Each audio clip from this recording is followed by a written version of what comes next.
Oh yeah.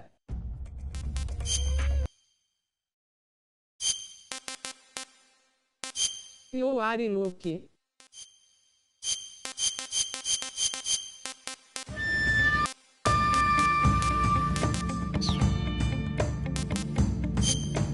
There is no option for me to play.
After the end of World War II, the world was split into two, East and West.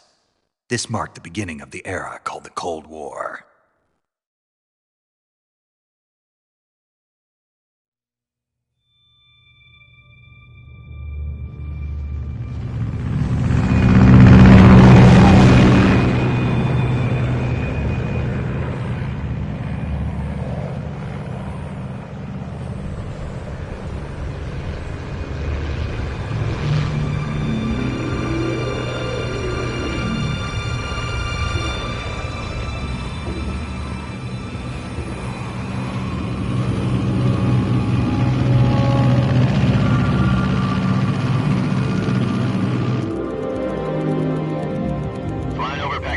Altitude 30,000 feet. Approaching Soviet airspace. 20 minutes to drop off. Commencing internal depressurization. Equipment check. Arm main parachute. All right. You ready to go? Drop zone still showing a high pressure mass. Cav okay. Good. We've got high visibility.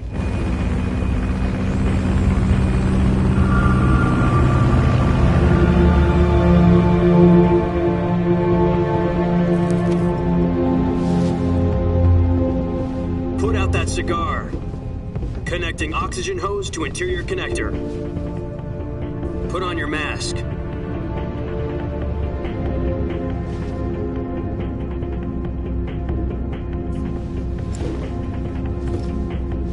Does this panty waste know what he's doing? Approaching release point. 10 minutes to drop off. Hey, are you deaf? He said put out the cigar and put on your mask.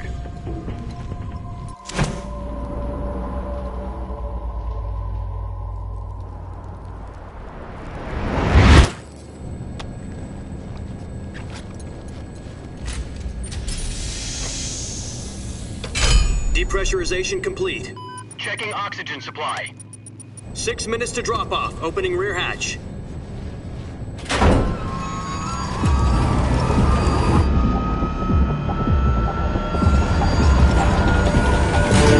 Sunrise.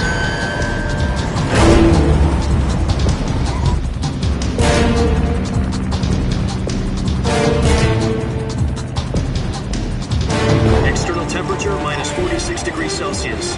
2 minutes to drop off. Stand up.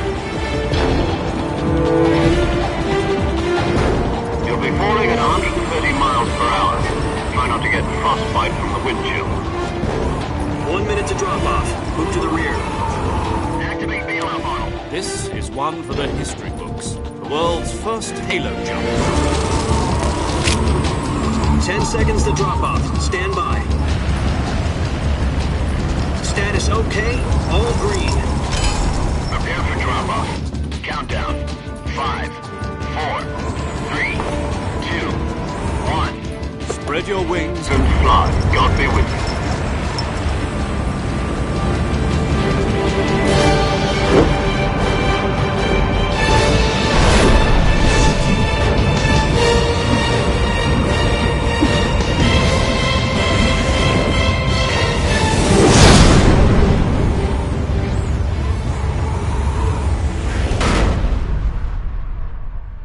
Espreadine ao WMGS3 Jack, I've got some important news.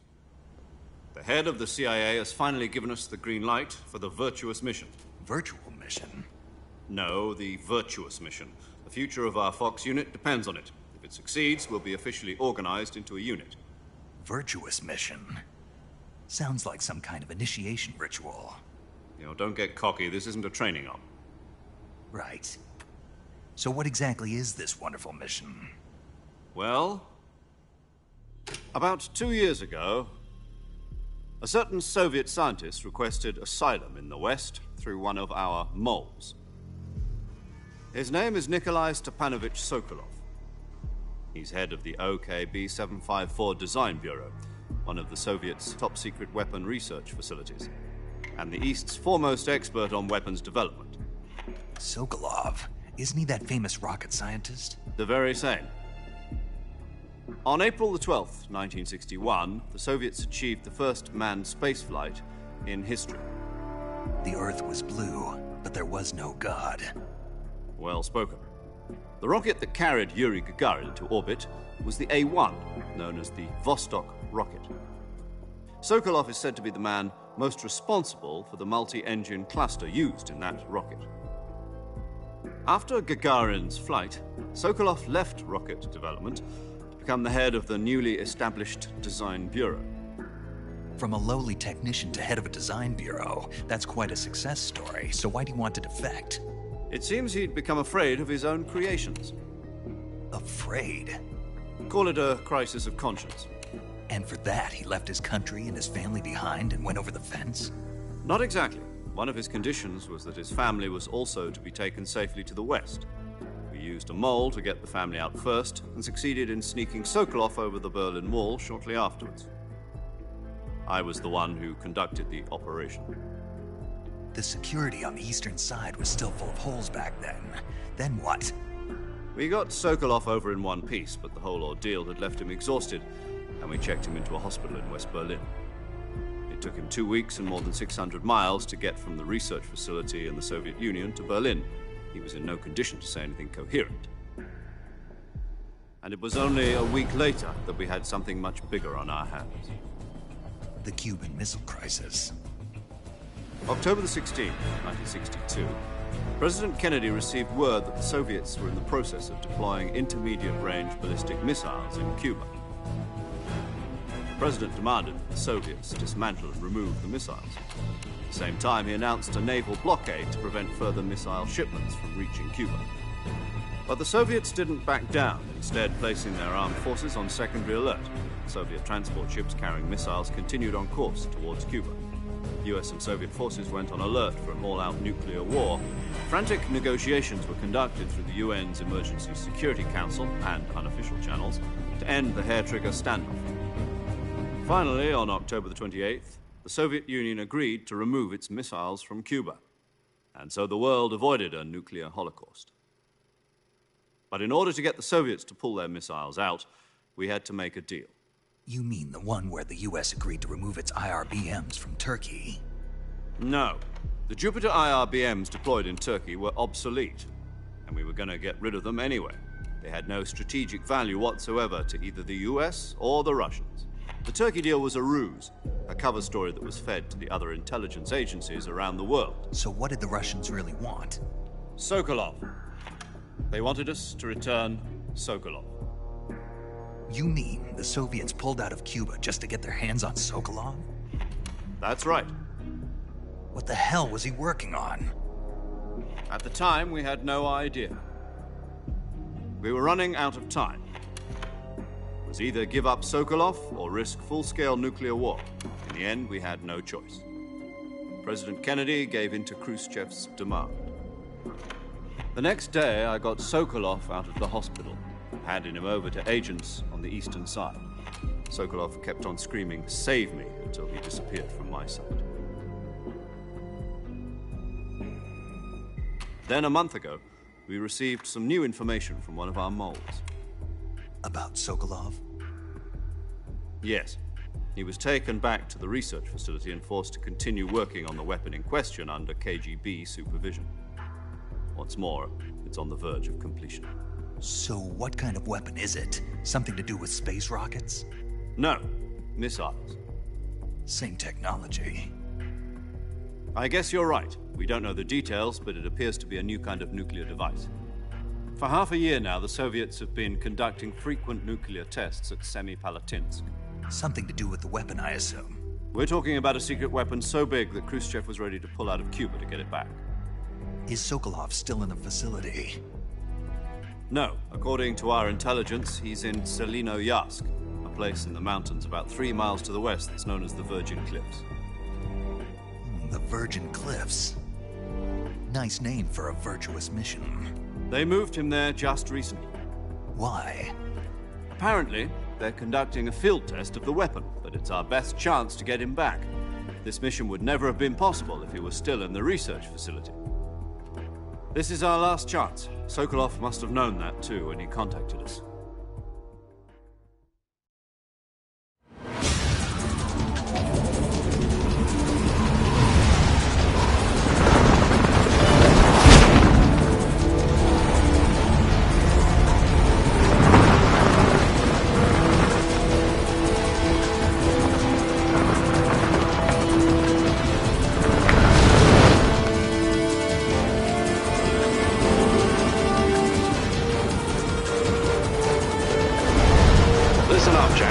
Mission is to infiltrate Selino-Yarsk in the Soviet mountains, ensure the safety of Sokolov, and bring him back to the west.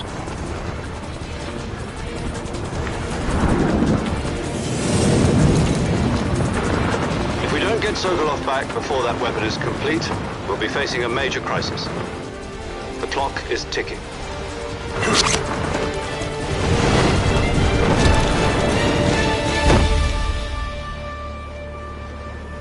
Once we've confirmed the rescue of Sokolov, stand by at the recovery point. A recovery balloon will be dropped at that point.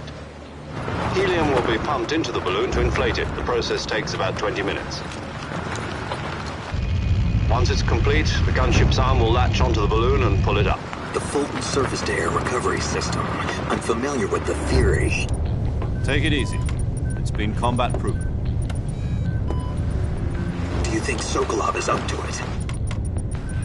The shock will be less than during a parachute jump, and the arm can handle up to 500 pounds.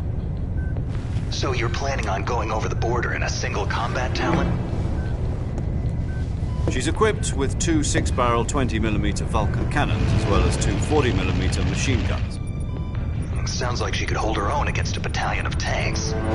Even with the fuel in the reserve tank, we're facing a 4-hour time limit. If all goes well, it shouldn't take more than a few hours. Home in time for dinner. But if anything goes wrong, you'll be eating dinner, breakfast, and all the rest of your meals in the jungle.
Do you copy?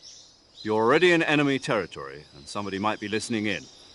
From here on out, we'll be using code names to refer to each other. Your code name for this mission will be Naked Snake.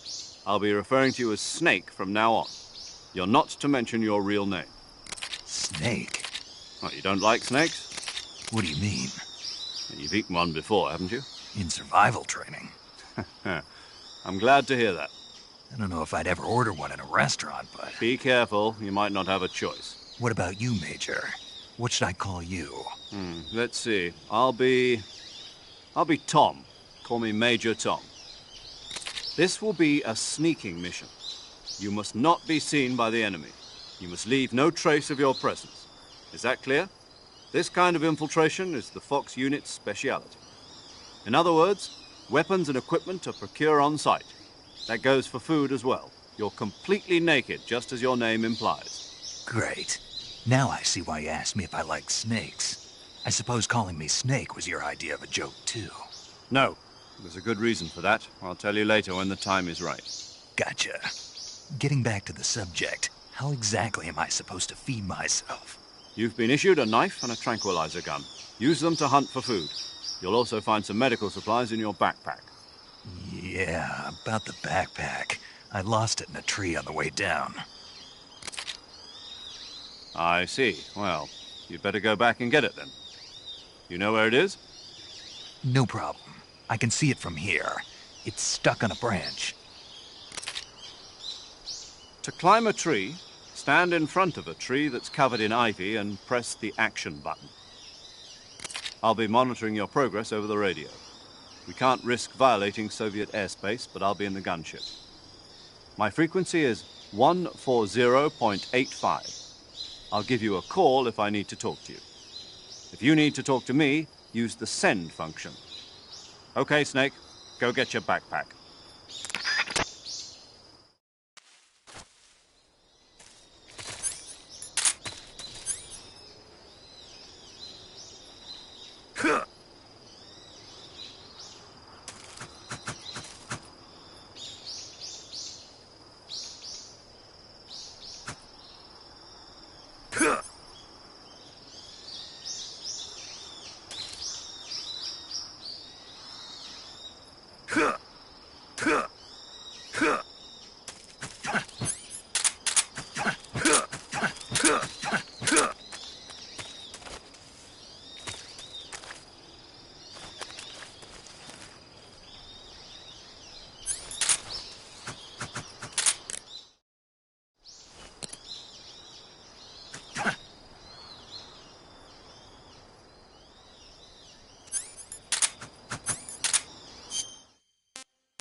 I see you've retrieved your backpack, Snake.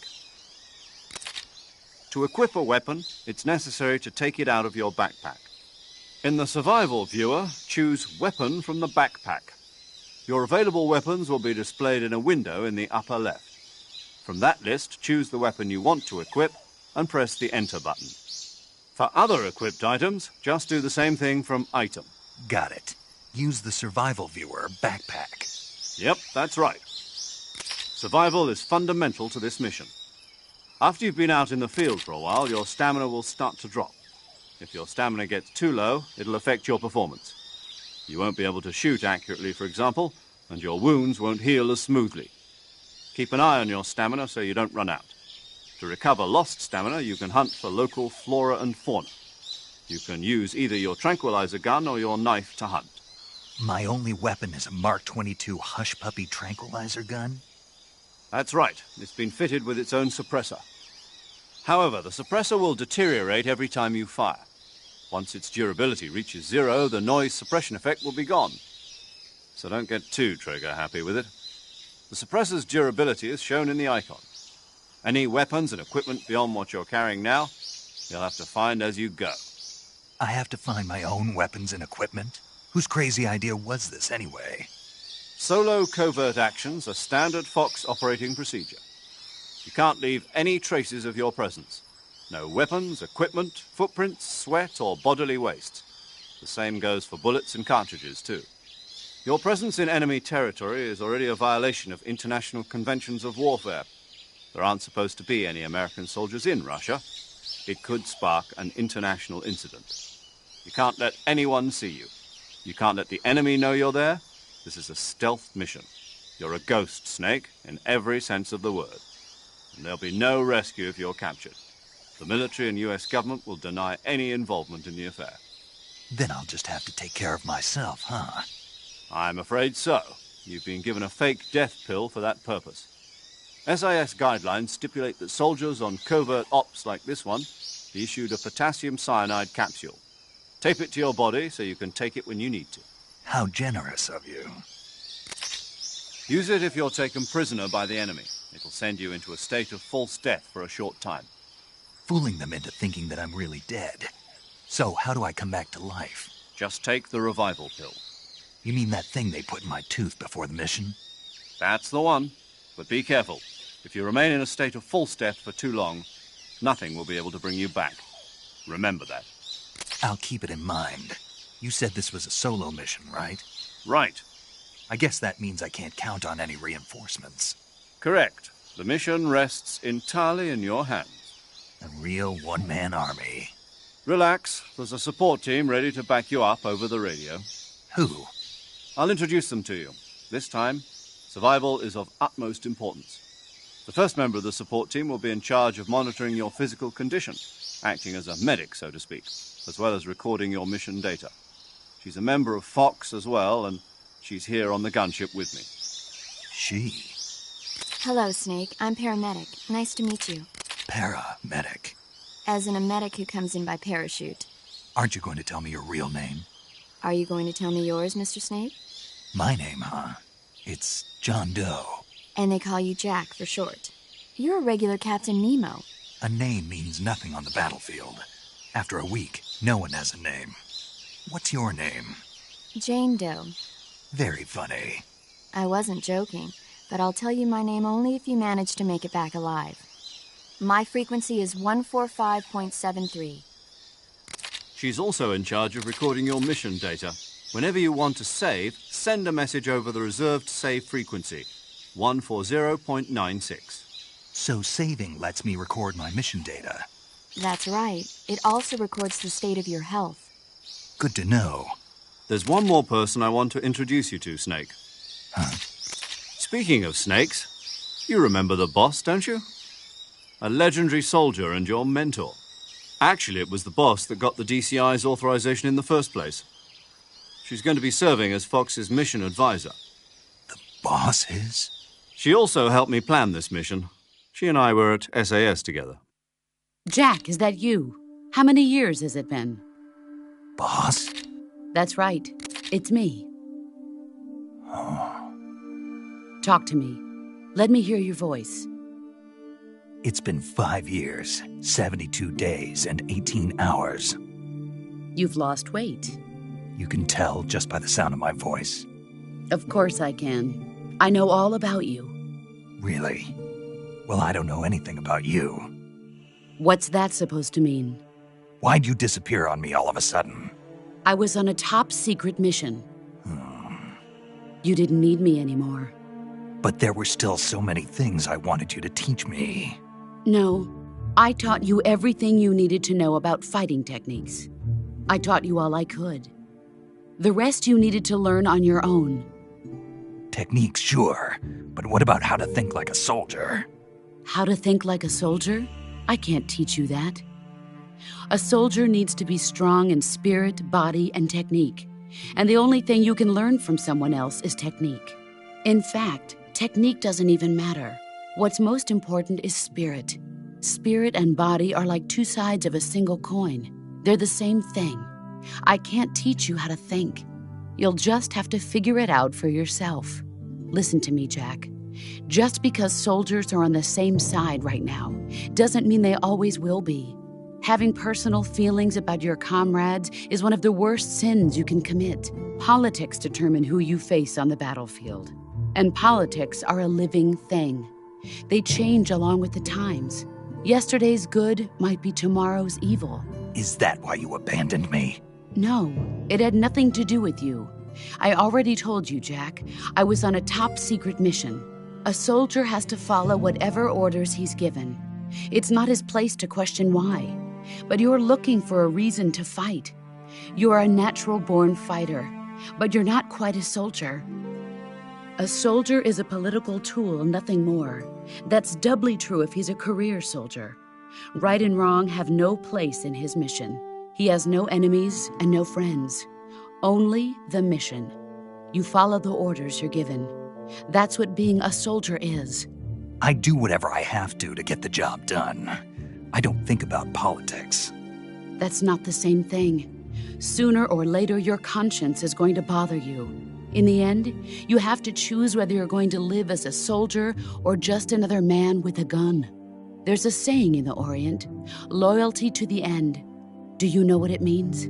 Being patriotic. It means devoting yourself to your country. I follow the president and the top brass. I'm ready to die for them if necessary. The president and the top brass won't be there forever. Once their terms are up, others will take their place. I follow the will of the leader, no matter who's in charge. People aren't the ones who dictate the missions. Then who does? The times. People's values change over time, and so do the leaders of a country. So there's no such thing as an enemy in absolute terms. The enemies we fight are only enemies in relative terms, constantly changing with the times. As long as we have loyalty to the end, there's no point in believing in anything, even in those we love. And that's the way a soldier's supposed to think? The only thing we can believe in with absolute certainty is the mission, Jack. All right, but do me a favor. What is it? Call me Snake. Snake? Oh, right. Your codename is Snake. It suits you well. That's right. The legendary unit that the boss put together during World War II was a snake. The Cobra unit, a group of heroes that brought the war to an end and saved the world. As long as you've got a legendary hero backing you up, you'll be fine. Isn't that right, Snake? Yeah. I can't think of anyone else I'd rather have with me. Oh, and one more thing, boss. Yes? It's good to hear your voice again. Same here. After all, who knows if either of us will make it out alive? Snake, you are always best at urban warfare and infiltrating buildings. But this is the jungle. Survival is going to be key. Those CQC techniques I taught you are sure to come in handy. CQC? Close quarters combat, huh? I've been in the Green Berets for the past few years. I'm probably pretty rusty. Not to worry. I'll be here to help you remember. After all, this is your first actual survival mission. I'll be supporting you over the radio. Where are you, boss? Next to the Major? The boss is communicating with us by radio from aboard a Permit-class submarine in the Arctic Ocean. My frequency is 141.80. Call me if you need my advice on battle techniques. Gotcha. Your mission is to retrieve Dr. Sokolov. Dr. Sokolov is being held in an abandoned factory located to the north of your current position. Avoid heavy combat and don't let anyone see you. Don't forget that this is a stealth mission. Snake, try to remember some of the basics of CQC.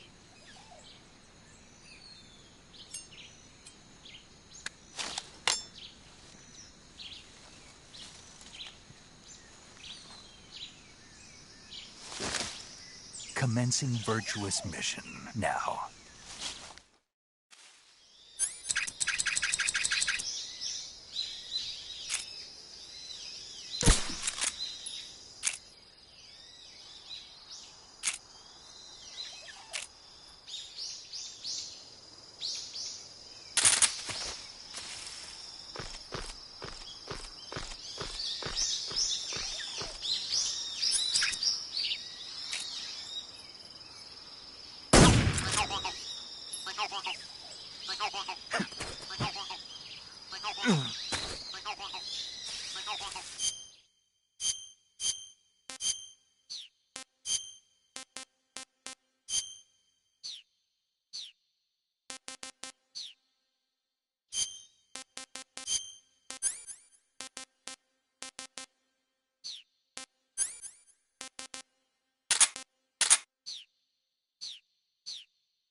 Major, I've spotted 2 enemy soldiers. They're probably KGB troops sent to guard Sokolov. AK-47s and grenades.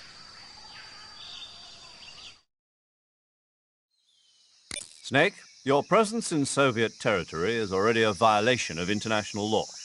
We can't let the Kremlin find out that the CIA and the American government are involved. Contact with the enemy is strictly prohibited. Don't engage them in battle either. This is a stealth mission.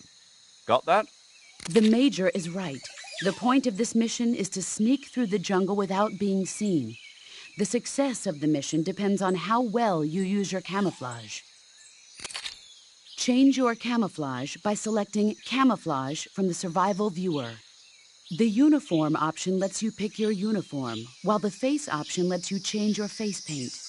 Choosing camouflage that blends in with your surroundings will help you conceal yourself more effectively. Also, don't forget that anything that moves will stand out in the jungle.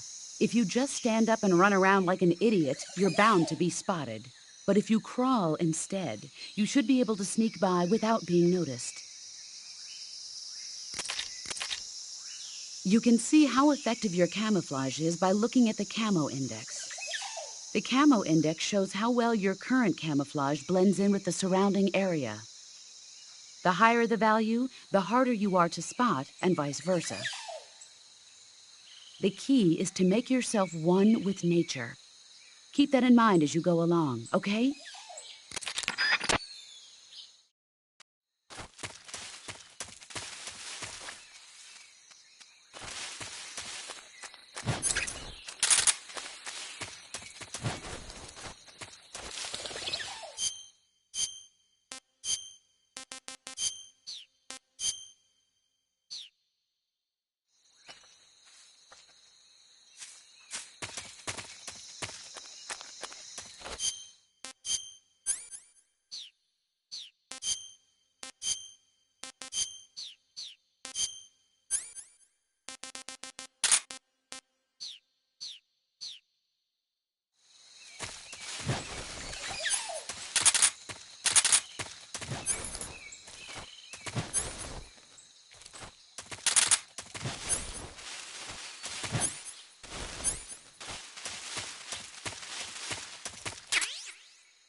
Huh? Huh? I hear something.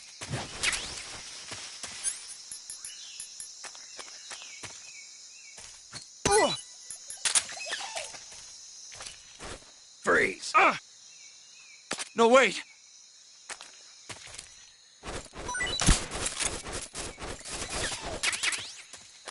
Freeze!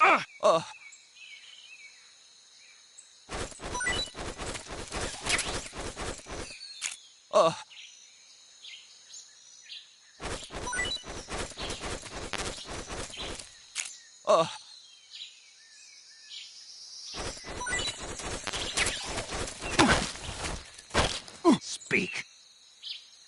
We won't hand over Sokolov. Answer me. Let go of me. Speak. We won't. Freeze. Huh?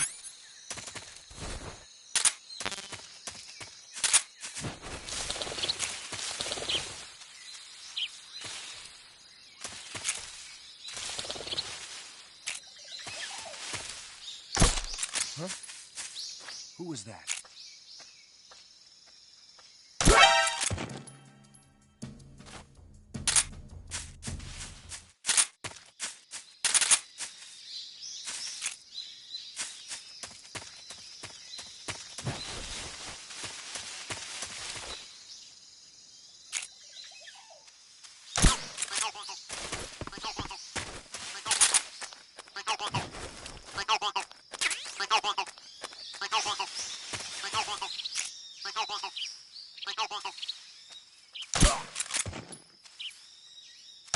What's wrong?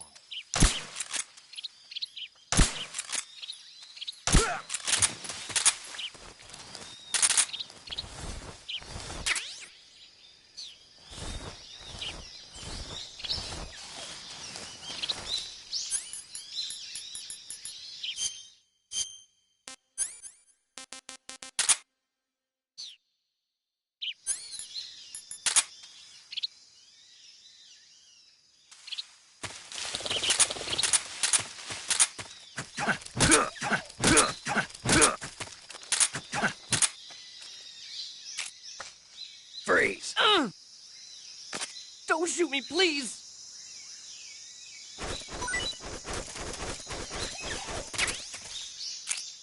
Oh!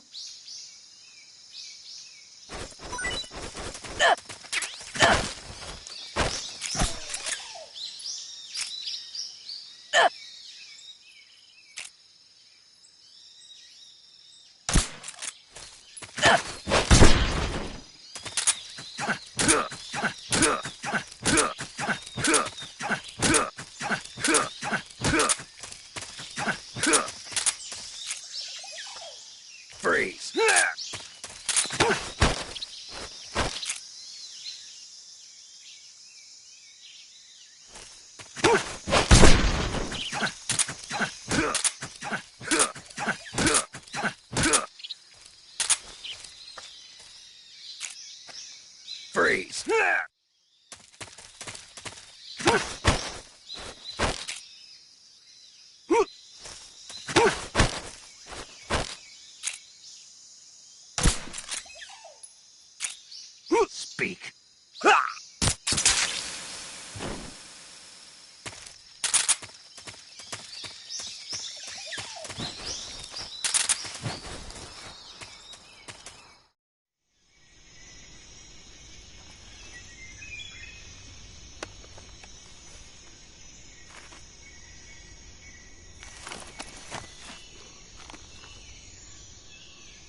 تشتري تاجي لعناجي.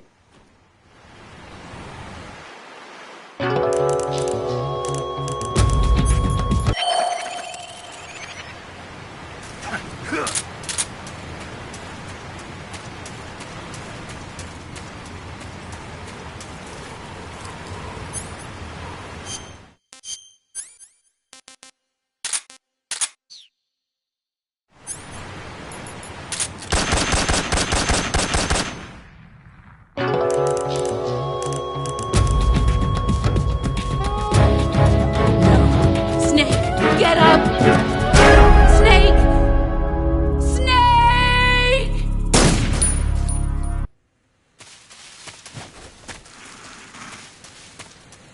Huh?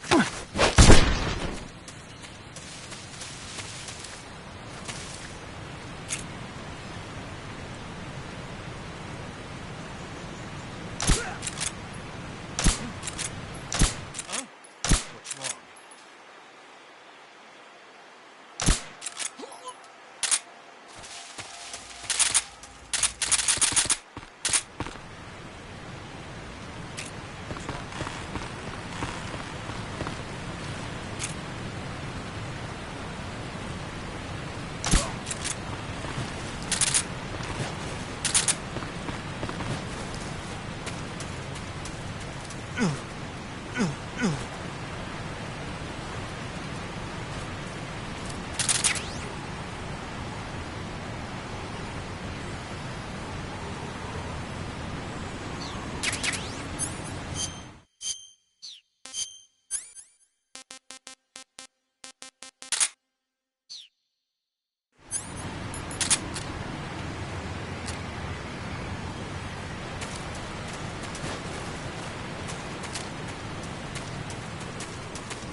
Freeze.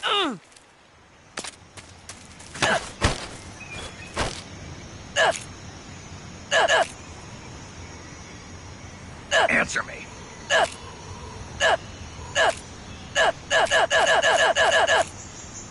Speak. You stink.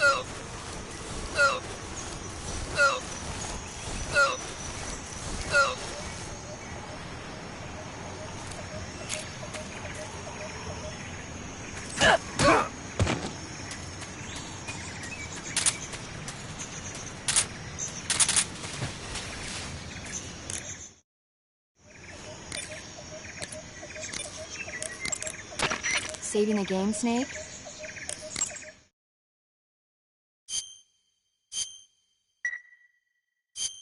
Hey, Snake, you ever heard of Godzilla King of Monsters? No, what is it?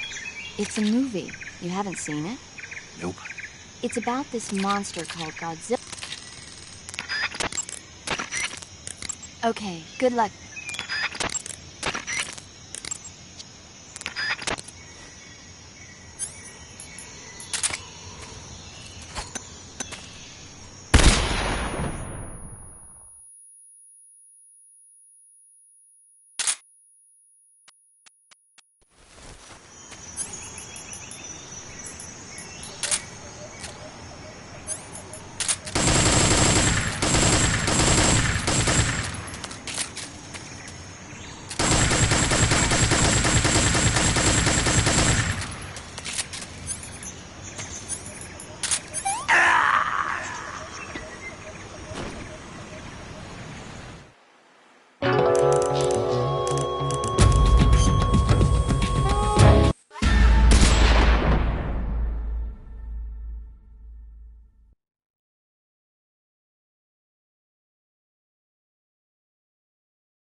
第二次世界大戦終結後、世界は東西に二分された。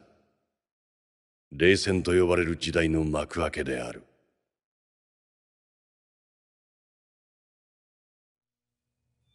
ジャック。